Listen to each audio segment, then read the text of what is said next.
Good evening, Minnesota. Tonight we have from Honduras, Gerardo Torres, who is leader of the youth movement in Honduras. He's been presenting in three times, last night in McAllister College and today in MCTC College, and the last one here at the Union Hall in St. Paul. Gerardo, can you tell us a little bit about what's going on in Honduras right now? Well, right now Honduras is living one of the worst part of the repression in all of our national history. We have a military dictatorship that is faced, that is led by Porfirio Sosa, with the sponsoring of the United States Department of State, of the U.S. Army. There's a lot of people that's being killed. And right now I am on a tour in the United States. I have been in Washington, I have been in New York, now I'm here in Minnesota. And I have been in this conference trying to get the people in the United States to know what their money is used for. The United States has just approved $200 million to support the coup leaders, to support the regime that started in power after they made a coup against President Zelaya on June of 2009, and they still are in there. We're talking about a really small part of the population that is backing up this coup. We're talking about that the majority of the people of Honduras, the whole country, has at least one assembly in each one of the municipalities, and that all of the country is organizing the resistance. We are the majority, and we should easily have overcome what is going on right now in Honduras if the regime didn't have the support of the United States State Department and the Pentagon and the U.S. Army. We have one of the biggest military bases the United States has all around the world in Honduras. It's called Palmerola, and after the coup, they have created 3 new bases.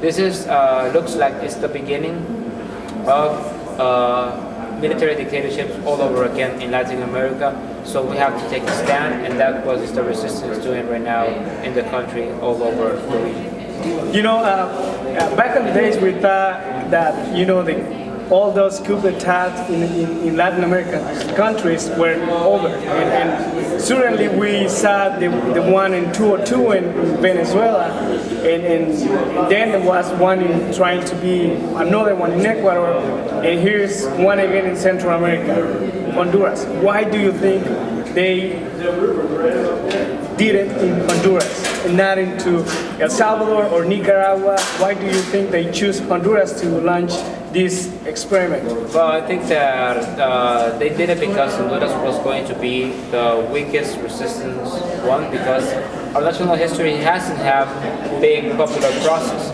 Well, what they did was to create the biggest popular process in the history of Honduras. We have a resistance that has been over almost 2 years in the street fighting. It's a resistance that has gone really big, that is now all over the country, that is a very important force. And we also thought that the coups were something of the past. But it's the same strategy. The United States tried to put their policy, international policy, toward the economy and the international market and fair trade areas. But free trade never worked, capital never worked, neoliberalism never worked, capitalism has never been an answer for the people in Latin America. And now that the economy is broke, they're back to the military forces, because it's the only way that they can assure to keep the control over the region. Do you think, or the movement in Honduras believes that this is the new era of the coups in Latin American countries, and this just the beginning? It's the beginning of a new era of military dictatorship, of violence in Latin America, but it's also the beginning of a new generation of resistance. It's a resistance that goes beyond borders. It's a resistance that doesn't matter what country you are. The resistance in the Middle East is not different from the resistance in Honduras, that is not different from the resistance in Haiti, that is not different from the resistance that is being built here in the United States.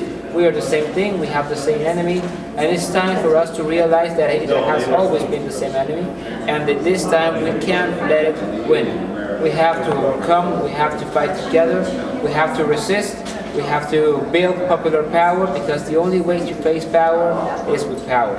And they have a lot of power, so we have a lot of things to do.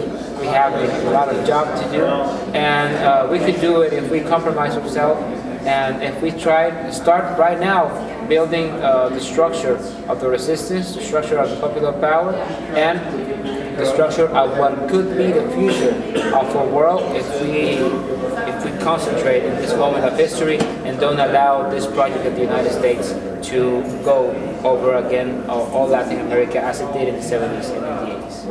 Yeah, I know you're being busy the whole week or the whole weekend here in Minnesota. Do you want to send a message to people in Minnesota? Here's the opportunity you can do. Well, yeah, sure. Minnesota has been an historical place for the working class in the United States. There have been historic battles in this land. It's time to put them back again. It's time to fight again.